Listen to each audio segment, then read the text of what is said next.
Sir ನಮಸ್ತೆ. ನಮಸ್ತೆ sir, ನಿಮ್ಮ ಮೇಲೆ ಮೊನ್ನೆ ಸೋಷಿಯಲ್ ಮೀಡಿಯಾಗಳಲ್ಲಿ ನಾವು ಅಬ್ಸರ್ವ್ ಮಾಡಿದ್ವಿ. ಅಂದರೆ ಏನು 14 ಲಕ್ಷ ನೀವೇನೋ ವಂಚನೆ ಮಾಡಿದ್ದೀರಾ ಅಂತ ಒಂದು ಅದ್ರ ಬಗ್ಗೆ ಬಂದಿತ್ತು.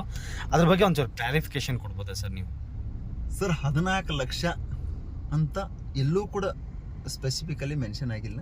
ಓಕೆ ಇದೆಲ್ಲ ಊಹಾಪೋಹಗಳು, ಸತ್ಯಕ್ಕೆ ದೂರವಾದ ಮಾತು. ಓಕೆ ಅದೇ ವ್ಯಕ್ತಿ ಒಂದು ಮಾಧ್ಯಮದಲ್ಲಿ ಹೇಳ್ತಾರೆ 4 ಲಕ್ಷ ಅಂತ, ಒಂದು ಮಾಧ್ಯಮದಲ್ಲಿ ಹೇಳ್ತಾರೆ 6 ಲಕ್ಷ ಅಂತ, ಇನ್ನೊಂದು ಮಾಧ್ಯಮದಲ್ಲಿ ಹೇಳ್ತಾರೆ ನನಗೆ ಅವ್ರು ದುಡ್ಡು ಕೊಟ್ಟಿದ್ದಾರೆ, ಅವ್ರಿಗೆ ಲಾಸ್ ಆಗಿತ್ತು, ಅವ್ರು ಅವತ್ತು ಕೆಲಸ ಬಿಟ್ಟು ಹೋಗಿದ್ರು, ಇವತ್ತು ಅವ್ರ ಹತ್ರ ದುಡ್ಡು ಬಂದಿದೆ, ಎಲ್ಲವೂ ಬಂದಿದೆ, ಇವಾಗ ನಾವು ಅವ್ರ ಹತ್ರ ದುಡ್ಡು ಇಸ್ಕೊಳ್ಳೋಣ ಅಂತ ಬಂದಿದ್ದೀವಿ ಅಂತ ಹೇಳ್ತಾರೆ.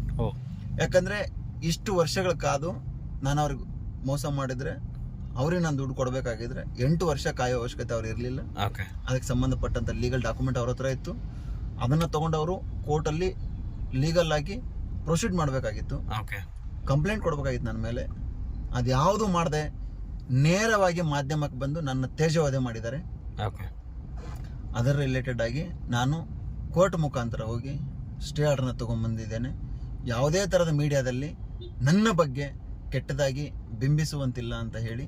ಯಾಕಂದರೆ ತುಂಬ ಮನಸ್ಸಿಗೆ ಬೇಜಾರಾಗುತ್ತೆ. ಮಾಡದೇ ಇರೋ ತಪ್ಪಿಗೆ ಸುಳ್ಳು ಸುಳ್ಳು ಸುದ್ದಿಗಳನ್ನು ಹಬ್ಬಿಸಿ ಜನಗಳಿಗೆ ಗೊಂದಲ ಸೃಷ್ಟಿ ಮಾಡುವಂತಹ ಸುಮಾರು ಮಾಧ್ಯಮಗಳಿದ್ದಾವೆ.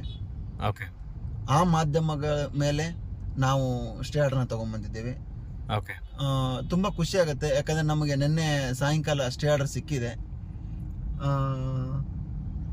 ಆ ವ್ಯಕ್ತಿ ಸರಿಯಾಗಿದ್ದರೆ, ಕರೆಕ್ಟಾಗಿ ನಾನು ಹೇಳಿದ್ದೆ ಸತ್ಯ ಅನ್ನಂಗಿದ್ದಿದ್ರೆ ಮುಂದೆ ಬರಬೇಕಾಗಿತ್ತು.